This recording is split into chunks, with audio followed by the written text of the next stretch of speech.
Good morning, Ms. Wenzel. Good morning, everybody. Are you ready? Good morning, Chair. Yes, I'm ready, Chair. Chair, the first issue to address this morning is an application for postponement that has been brought by Colonel Mshlongo. He was asked to testify today. He's been implicated by General Boyson, and he was asked to testify in respect of those aspects raised by General Boyson. Perhaps it's appropriate that my learned colleagues address you on the postponement, and after that, with your leave, I will make certain submissions to you with regard to that application. But with what we are supposed to do today. Today, we have 3 witnesses who are set down. The first is Colonel Mshlongo. The second is Terence Joubert. And the third is Edward Zuma.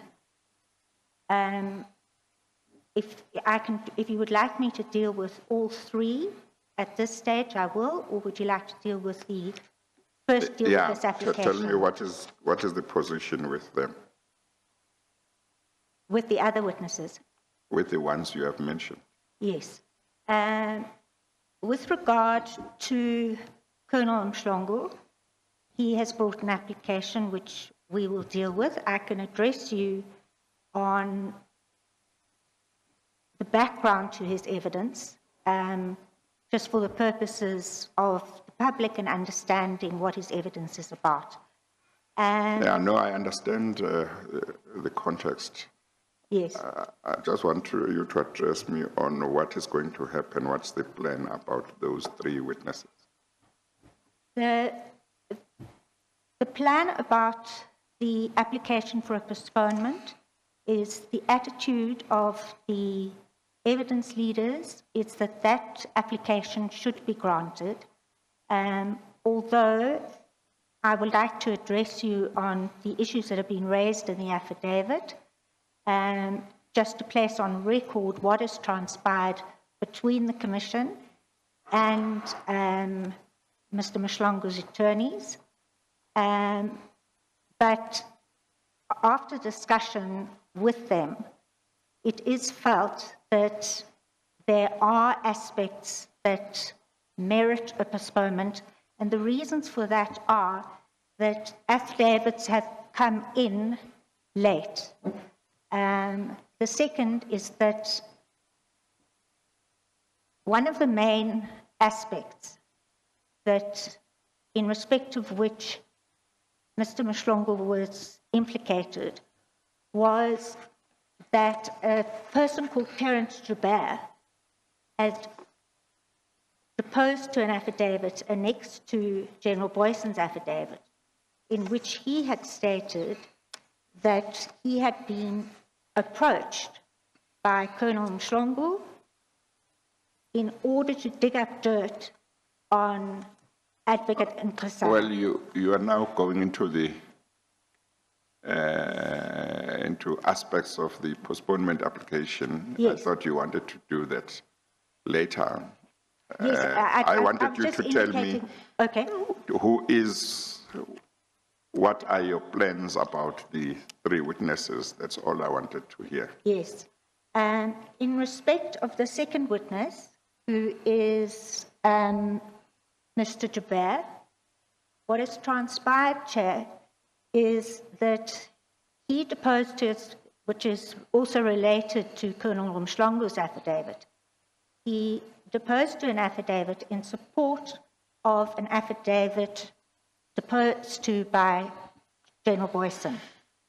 In that affidavit, he indicated that he had been approached by Mr. Colonel Mshlongo. Yeah, no, you are going into the merits. I wanted you to say, so-and-so will testify, so-and-so will testify, Yes. so-and-so will not testify. No. You can deal with the reasons later, Yes. if anybody is not going to testify. Yes, thank you, Chair. The long and short is that Mr. Jabber will not testify today, but Edward Zuma will testify. Okay, let me hear Mr. Mhlongo's application.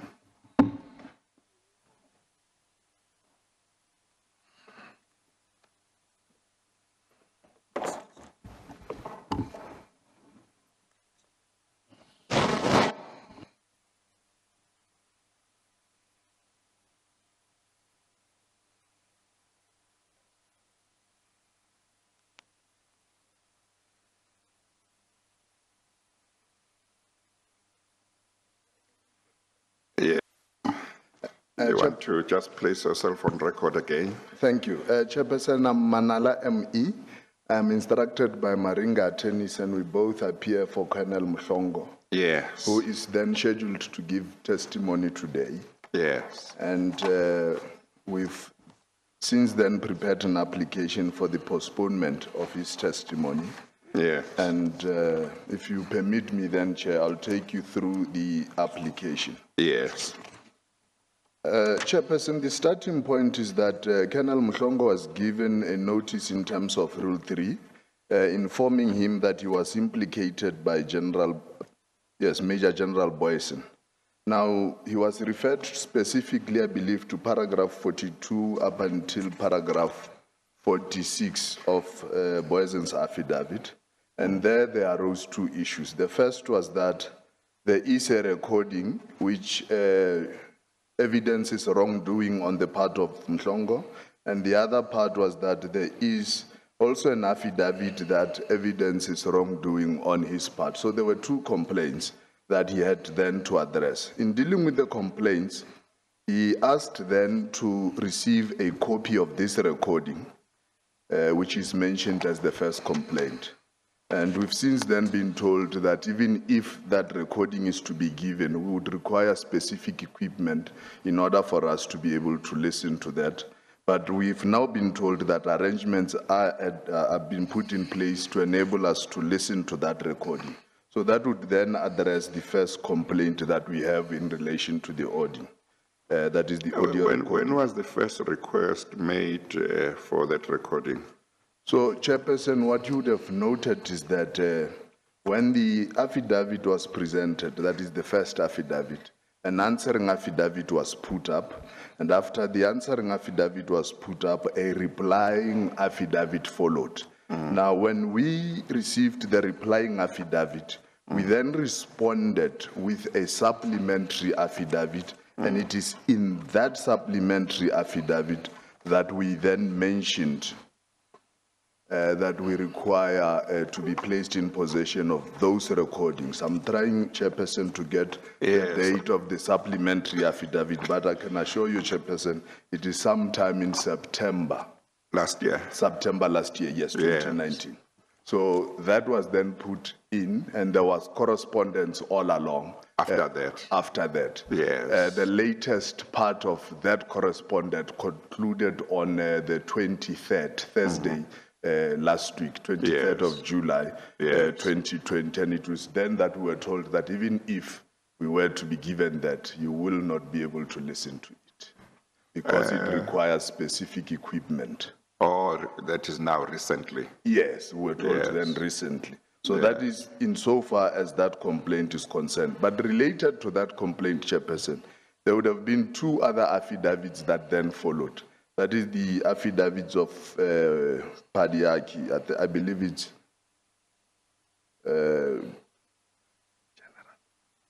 General Padiaki. Yes, so those two affidavits, the one gives somewhat of an account of what is being said in those recordings. Yes. However, we are of the view that what is stated there is not necessarily a verbatim account of what transpired there. And we want to ascertain ourselves as to whether that which is being said is exactly as it appears from the recording. And that affidavit, Chair, was then availed, I believe, on the 10th or the 9th of July, 2020. That is the first leg of the complaint. That is the basis for our postponement. The second leg pertains to an affidavit of Terence Joubert. What has happened here, Chairperson, in the first affidavit which was given, there was an affidavit attached, I believe it is the affidavit dating 2013. We responded to that allegation and put up an affidavit of 2016. And where- that was last year, Yes, that is. when you responded and put up a 2016 affidavit. Yes, indeed, it was Yes. last year. So when we put up that 2016 affidavit, we then said, as far as we are aware, there's an affidavit that says that first affidavit is wrong and that it's a forgery and all of those things. So we then proceeded with the matter on the basis that there is no first affidavit. In fact, the correct position is as set out in the second affidavit. Now, recently, Chairperson, Terence Joubert has changed tune. He has deposed to a third affidavit, and that affidavit we received on Sunday. This is the 26th of July. We received that affidavit on Sunday. In this third affidavit, he now resuscitates the first affidavit, and he says the second affidavit was wrong, and that is the affidavit on which we then relied all along. So the sum total, Chairperson, of all of this is that we need to reconsider our position in relation to those options that are available in terms of Rule 3, to decide whether or not this would be the best way or that would be the best way. And for that purpose, Chair, we require a postponement in order to deal with those aspects. Okay, no, that's fine. Thank you, Chairperson.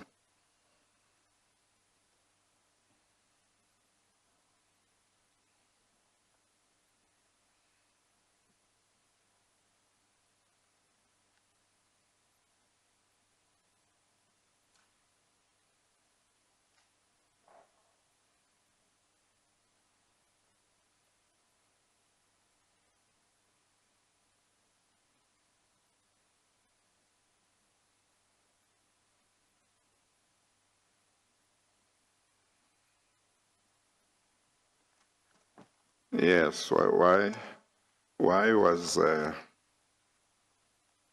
why did the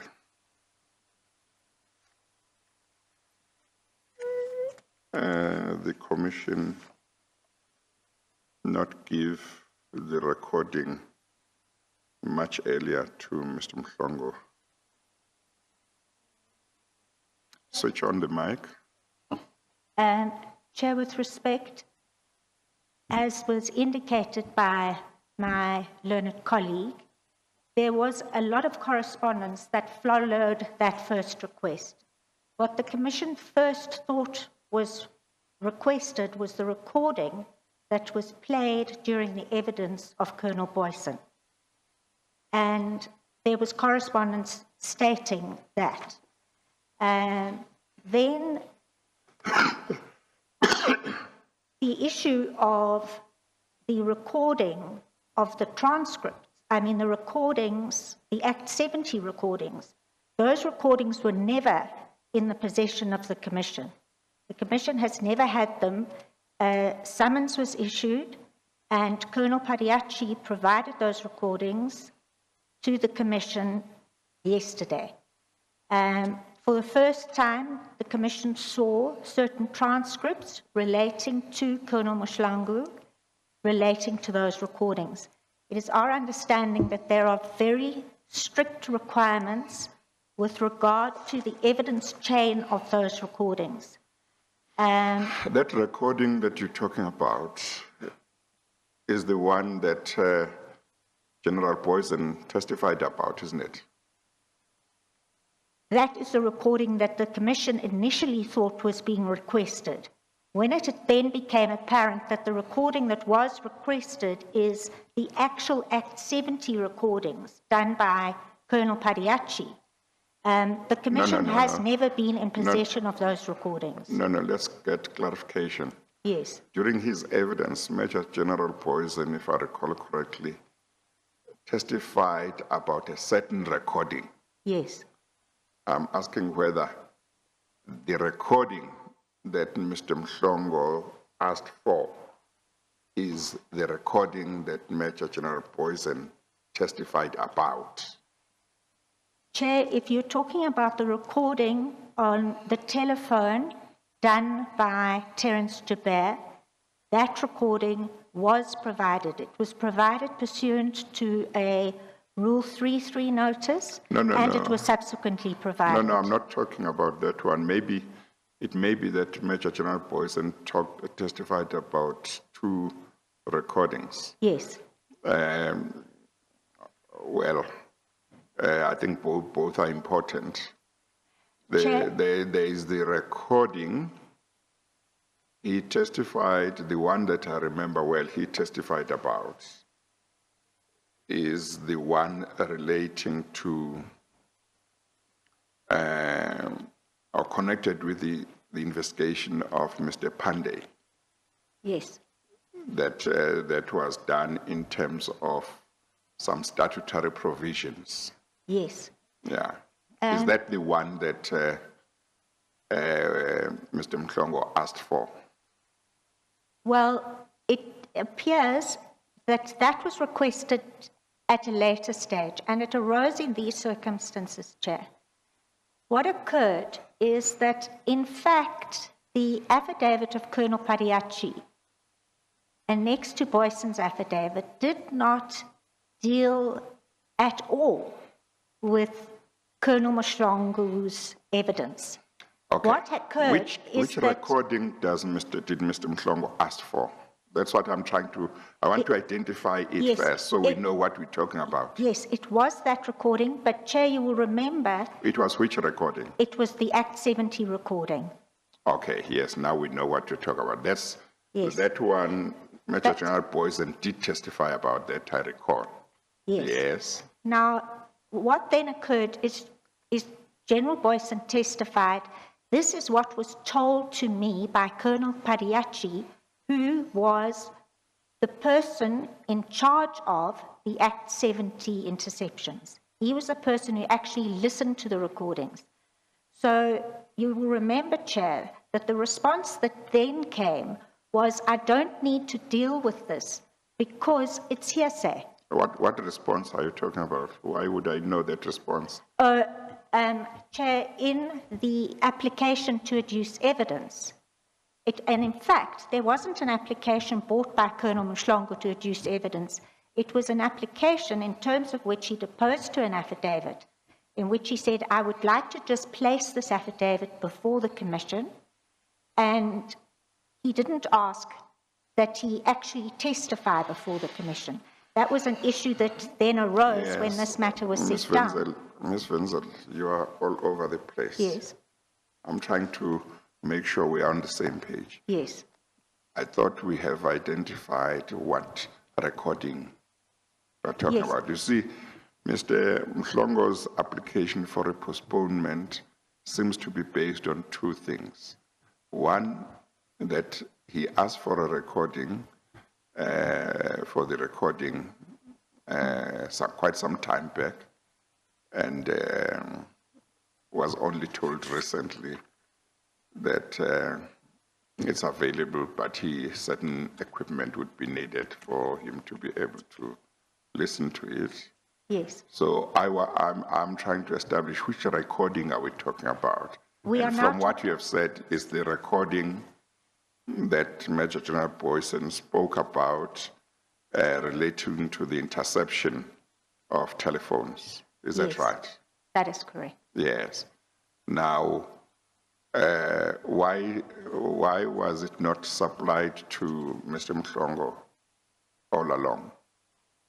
Chair, because those recordings have never been in the possession of the Commission. Yes. Why did the Commission ask for them? Chair, as I understand it, those recordings cannot be given to the Commission. They cannot But be have they handed not been over to given the now? Commission. No, Chair, they are given to us in a reserved manner, and the manner in which they are provided could have to been us. given in a reserved manner a long time ago. Chair, that might be, but it was not anticipated. What had occurred, and that's why I just would like to give you some background. No, I don't want a long background. No. There are 2 issues. Mr. Mhlongo seeks a postponement because despite having asked for the recording many months ago, that was not given to him. So that's why I want to know, why was that not done?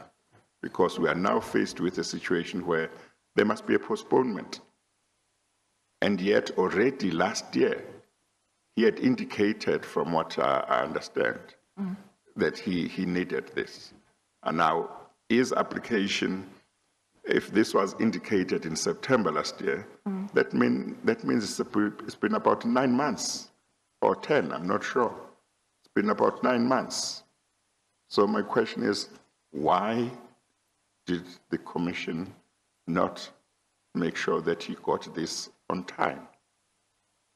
Chair, the answer to this is, in fact, simple, because even if the commission had summoned Colonel Pariachi to bring his recording, he cannot give that recording to the commission.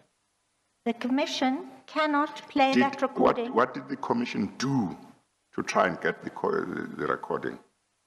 Well, to be honest, Chair, what occurred was, in preparing for the evidence of Colonel Mhlongo, at that stage, the issue that he had raised was, you don't need to listen to what Colonel Boyson says Colonel Pariachi told him. Why? Because it's hearsay. As a result of that, steps were then taken. Major General Boyson says, I'm aware of a certain recording. Yes. And that recording contains a conversation that's relevant to the work of the commission. Why should the commission not say, let's take steps to get that recording? Yes, Chair. I appreciate that point. What I can only say to you, Chair, is I didn't lead the evidence of Colonel Boyson. I wasn't involved in it, and it was only in the course of preparation of Colonel Mhlongo's evidence that this issue arose, but and you have steps been were then involved taken. in law enforcement for quite some time, isn't it? I was, but Colonel Boyson's evidence was laid before I joined the commission. And to be honest, Chair, in preparing for this, the first thing that occurred to me is we need to get that recording. And steps were then immediately taken to get that recording. It happens late. It should have happened a long time ago. And in which case we would not be having to postpone and lose a day. We don't have much time as a commission. Yes, Chair. And the first people who must make sure we use all the time we have are ourselves as the commission.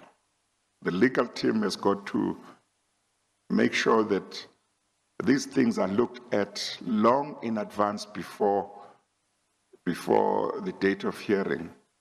As soon as some affidavit comes in, I mean, there are work streams in the commission.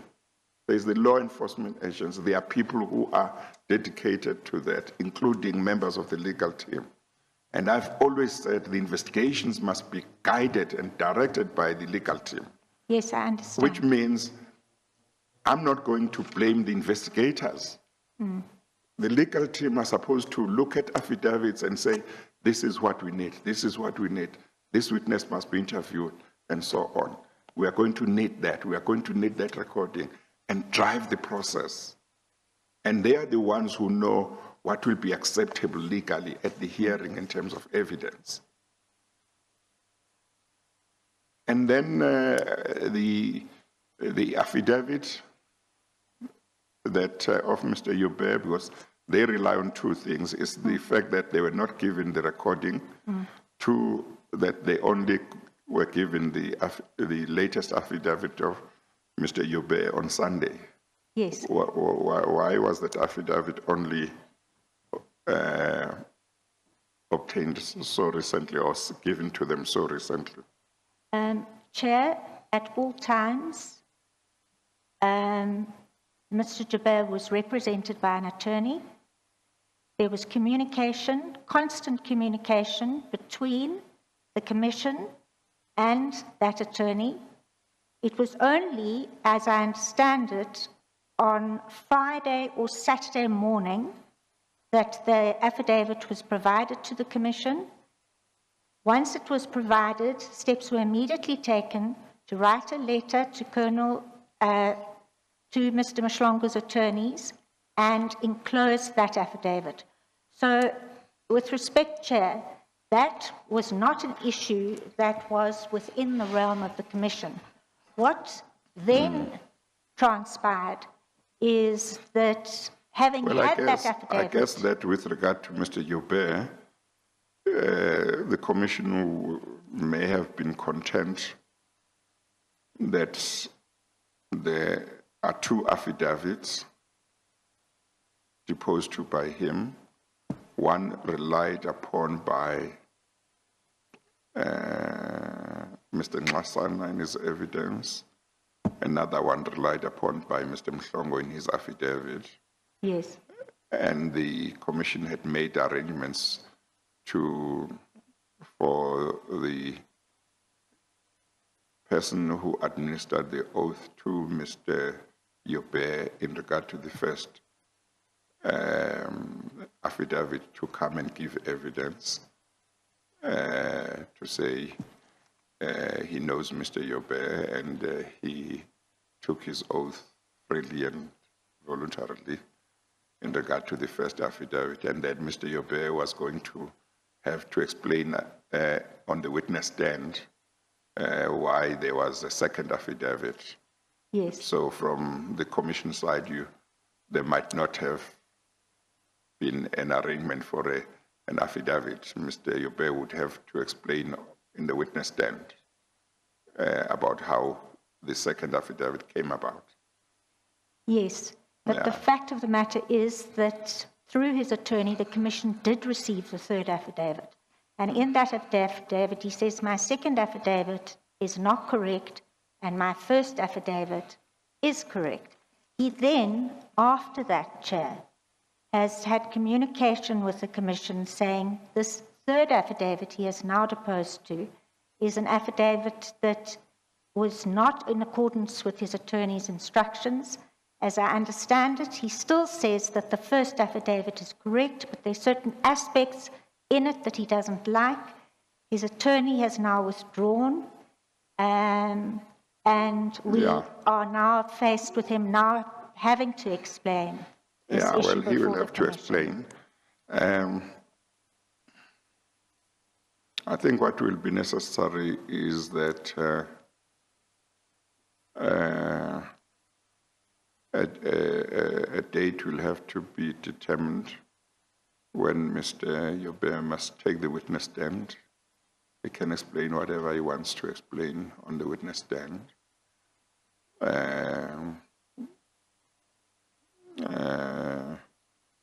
Mr. Mhlongo's lawyers will advise Mr. Mhlongo about whether it's necessary to file any response to that affidavit.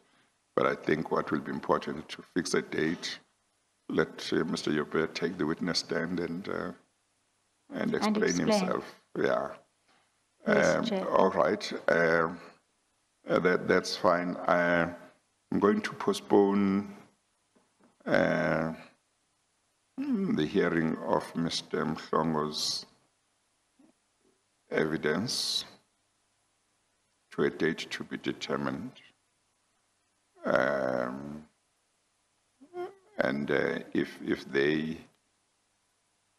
If Mr. Mhlongo elects to respond to that affidavit, we will see when that happens. But otherwise, the date for Mr. Mhlongo's next appearance will be determined. The application brought by Mr. Colonel Mhlongo for the postponement of the hearing of his evidence is granted, and the date will be determined for him to appear before the Commission in due course. Thank you, Chair. Thank you. Okay, all right. Chair, if if the proceedings might stand down just for 10 minutes so I can take some instructions from William Nicholson about the witness who is due to appear Mr. Edward Zuma? Well, I don't want to adjourn. I want you to take 1 minute to talk to him and then let's continue. I Perhaps, think Mr. Halley wants to talk to you as well. Chair, perhaps if Mr. Nicholson can address you because he has been dealing with this. Yeah, well, He maybe definitely let's talk would. about, I think, Mr. Halley, you want to, I think, allow Mr. Halley Sure. to address me. Thank you. They must just sanitize.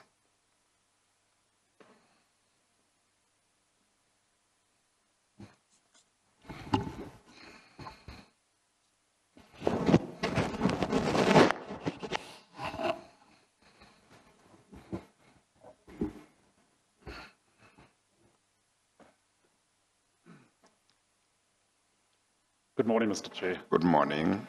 Mr. Chair, as the leader of the law enforcement team, let me tender to yourself, to the team for Mr. Mhlongo, and of course to the South African public, my sincere apologies in relation to some of the mix-ups that have occurred. I wasn't specifically dealing with that particular application, but I accept full responsibility for it, and I Yes. tender my sincere apologies. I Yes. will certainly investigate the matter further. I think bring the mic a little closer to you. Pardon me, Mr. Chair. As your voice is not as audible as it should be. Thank you, Mr. Chair. As I've said, I sincerely apologize for that. I will investigate the matter, and I will place a full report before you, Mr. Chair. I must say that, of course,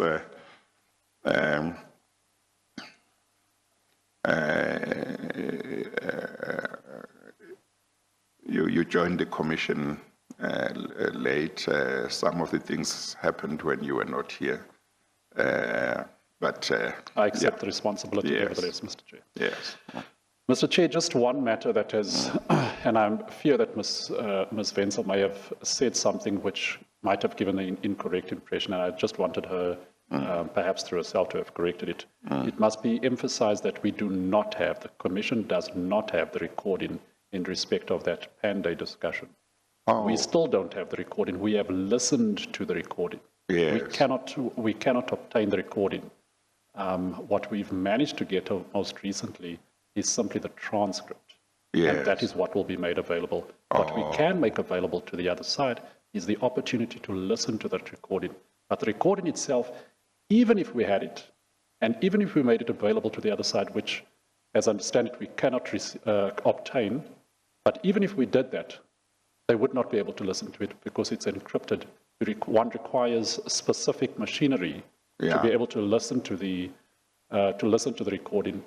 So in the first instance, we don't have it. We still don't have it, but we have listened to it. And I think How do you listen to it without having it? No, That, because we've got the technology. machinery. We've got the person who has the machinery and who has the recording. So we've at least managed to do that. But without the machinery, I suppose we can dispose of the person who has the machinery, but we Yeah. can't dispose of the machinery. We require the machinery in order to listen to it. But I So take that's it- as far as that's the only point that I wanted to correct. I take it if somebody within the commission, if you are able to listen to it, arrangements could be made for them to listen it to wherever you listen to it. That's what we've conveyed to our other Yes, friends, and yes, we will do yes. that today. But what we will also do is Yeah, you won't be able to give them anything other than the transcript. we won't be able to give them anything other than a transcript. In fact, we can't even allow them to make a recording of the recording. Yeah. Okay, as long as they can hear what you have had. Yeah, I'm sure that should not be a problem. Thank you, Mr. Chair. Okay, no, that's fine. Thank you. And then somebody must talk to me about the witness.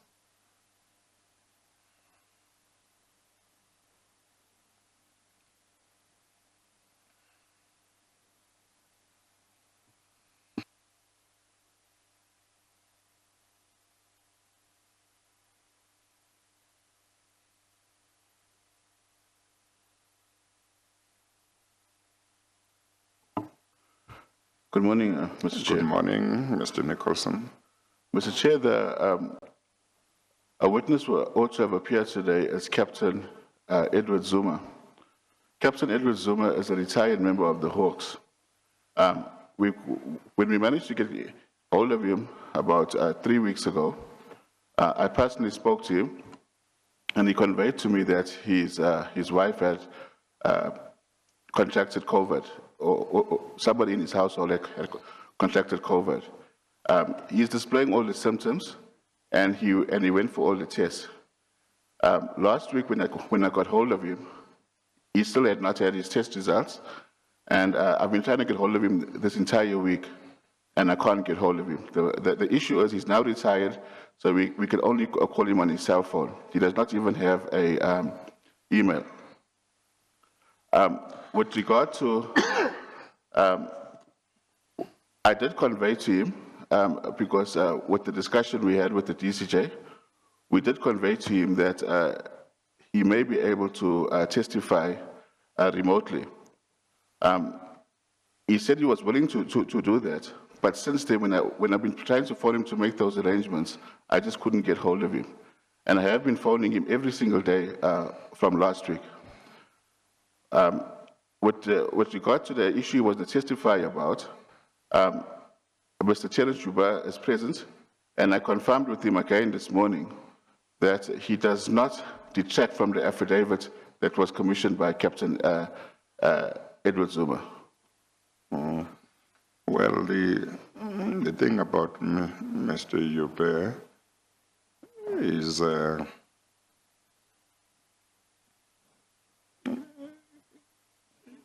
he seems to have deposed to an affidavit in 2016, in which he denied the affidavit of 2013. And from what Ms. Wenzel was saying, we have an affidavit, the recent affidavit, and it appears that he is querying some aspects of that affidavit as well. So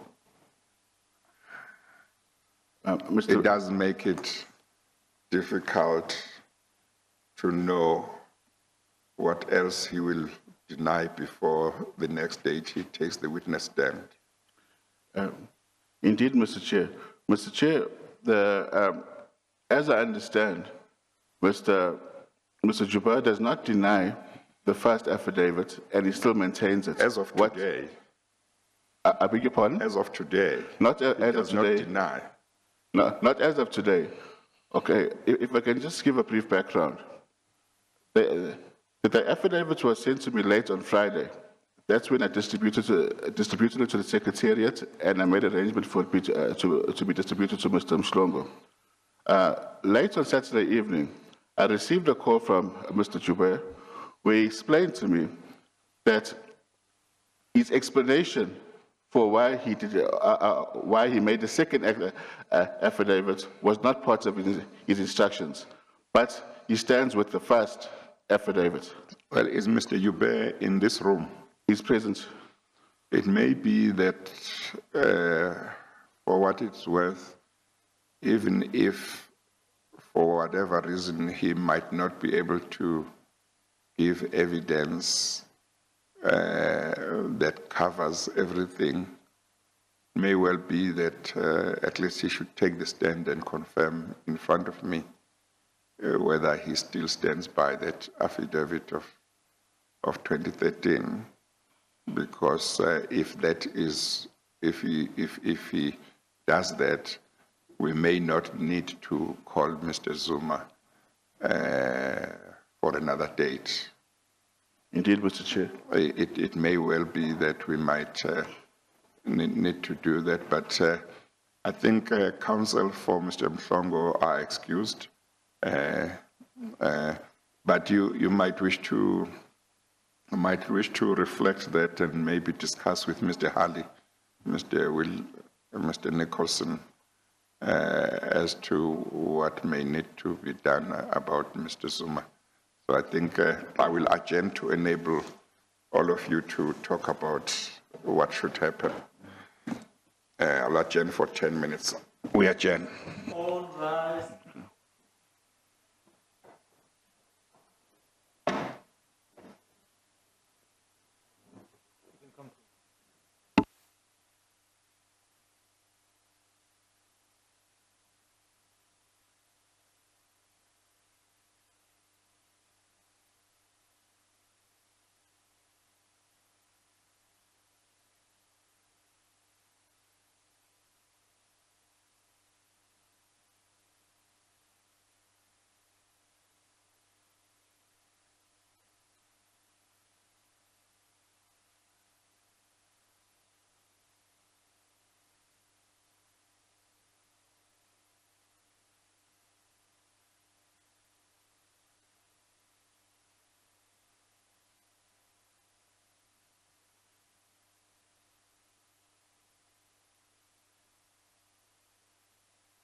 What have you decided?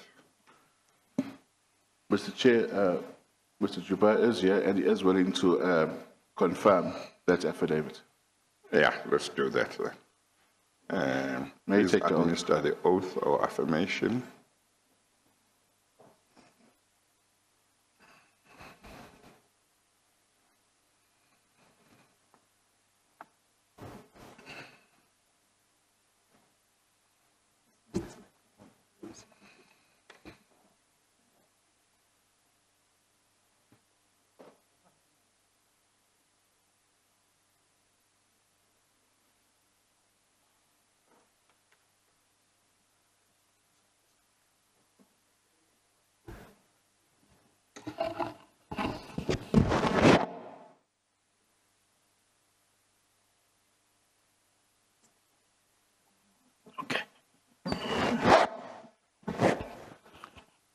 Please state your full names for the record.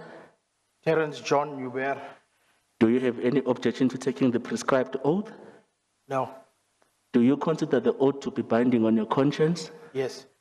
Do you swear that the evidence will give will be the truth, the whole truth, and nothing else but the truth? If so, please raise your right hand and say, "So help me God." So help me God.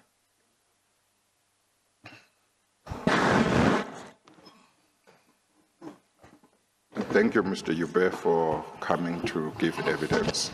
As I understand the position, you were going to be able to give full evidence, but it appears that there are some procedural issues that have not been sorted out that the legal team needs to attend to, and you'll be asked to come back on another date. But it seems important that you give evidence with regard to at least the aspect of whether or not you acknowledge the affidavit of 2013 as being an affidavit that you took, and that there are no issues about it, because if that is so, it would not be necessary for Mr. Zuma to be called, who was the Commissioner of Oaths. So I thought, let me explain that to you. Mr. Nicholson, continue then. Mr. Juba, Yes, sir. you have a panel in front of you. If you turn to Y11, you see the panel. Mr. Chair, it's LEA 10. It's LEA 10. I think the bundle is being handed to you. I apologize, Mr. Chair.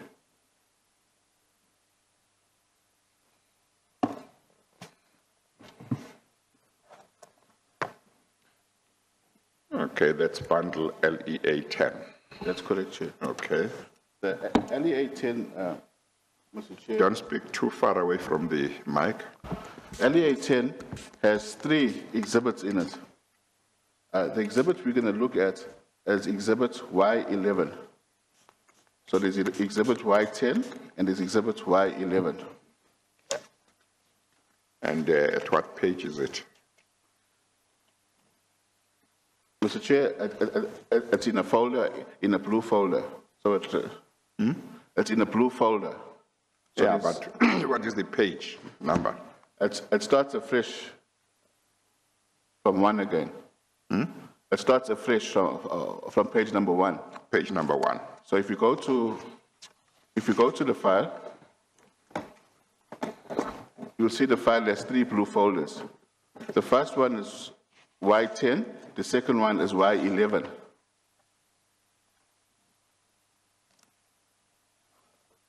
Well, if you tell me the page number, that should enable me to go there. At page Chair, that's page 1 appears to be to be the index. Page 1, page 2 is the filing notice. If the chair would go to 210, page 210, 210. 210.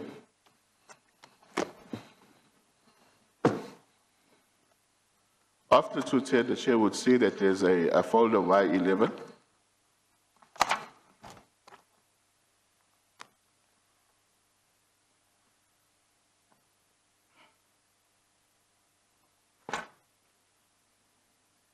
Why does it look like that? Look like the pagination is not in order here.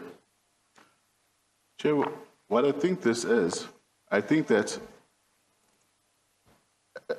possibly it would be preferable if each exhibit goes into a separate file, because then it will run from one to the end of the file.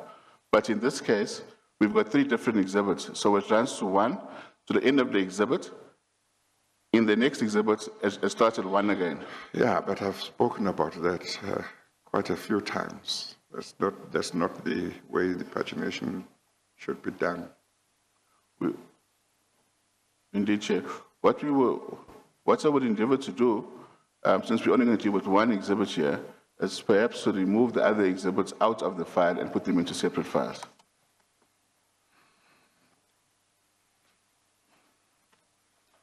I mean, I had a conversation with members of,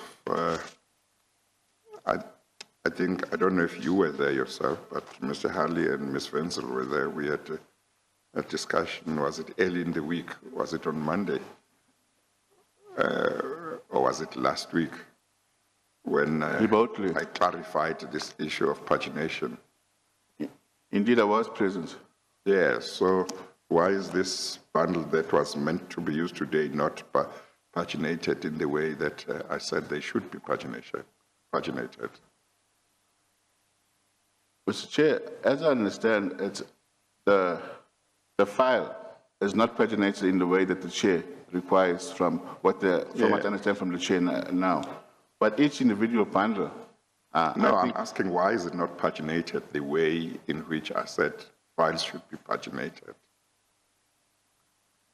Chair, this is the way I understood the file ought to be paginated, and the paginating team, the bundle team, also understood it to be this way.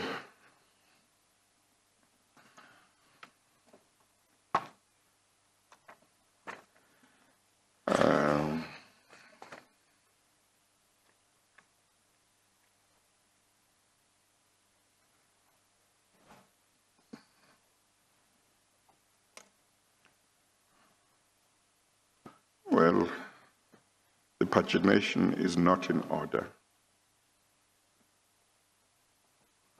Would it help, Chair, if we simply removed the bundles? So in other words, we take out Y10, we put it in a separate file, we take out Y11, and we put it into a separate file, and we do the same with Y12. You see, the pagination that I've explained is simple. You have page 1 at the beginning, and it's sequential up to the end. It makes it easy. You don't need to tell me many things. You just say, for the next document that I'm referring you to, you go to page so and so. There is one page 20 in the bundle. There is only one page 40. There is only one page 5. There aren't many pages 5. You see, if you arrange it to have different pagination for different sections in the file, you end up with different page numbers appearing in different sections. That doesn't make things easy. The best way to do this is, you see, I have to struggle now to find, so there's an affidavit of Mr. Yube that I'm coming across That's Y11. somewhere. The affidavit we're going to deal with today, Mr. Chair. It is 3 pages, that the one that I'm at. Is And page 20, 21, and 22.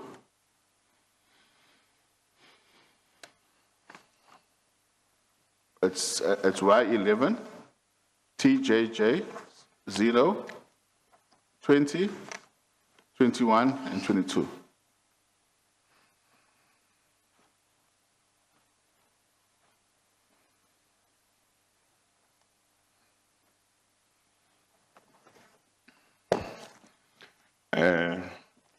Mr. Yube, Yes.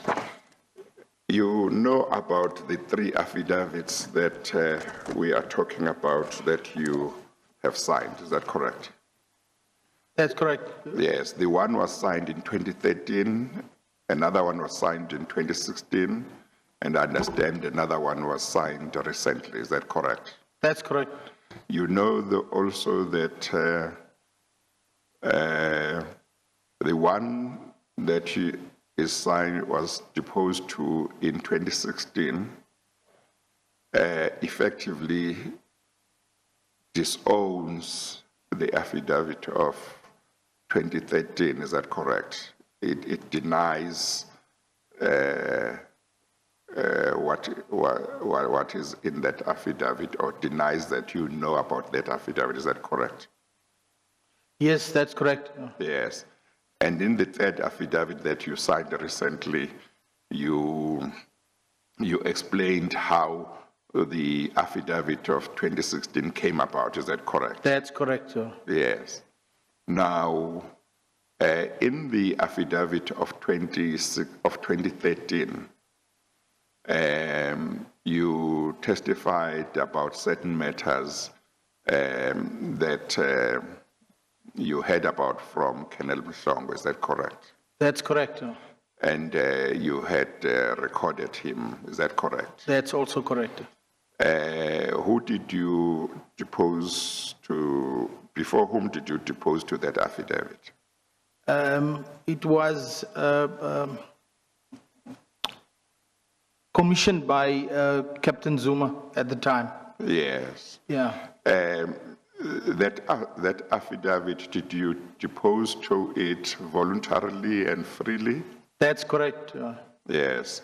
And the signature that appears in that affidavit is Is your mine. signature? Yes. Yes. Okay. So you have no queries about the fact that you made that affidavit None whatsoever, sir. and you stand by it? Yes, sir. Okay, right.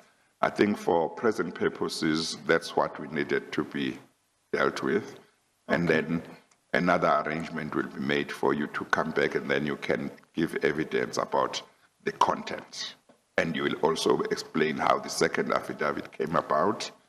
And if in the 3rd affidavit there is the recent one, there is something that's not true, you will explain that as well. That's correct. Or if you want to put in a supplementary affidavit where you explain some things in the recent affidavit that you feel are not accurate, that's fine as well. Okay. Thank Okay, you. all right. Okay, all right. I'm going to release you, and arrangements will be made for you to come back. Okay, sir. So you are excused. But we are going to adjourn just now. On Monday, I will be hearing the evidence of Judge Makubele. And for the rest of next week, I will hear evidence relating to certain allegations of corruption in the Free State. So that's what will happen next week. For tomorrow, I will hear the evidence of Mr. Sandile July in relation to the rendition matter and his investigation. That's just for the benefit of the media and the public. We are going to adjourn now for the day. We adjourn. All rise.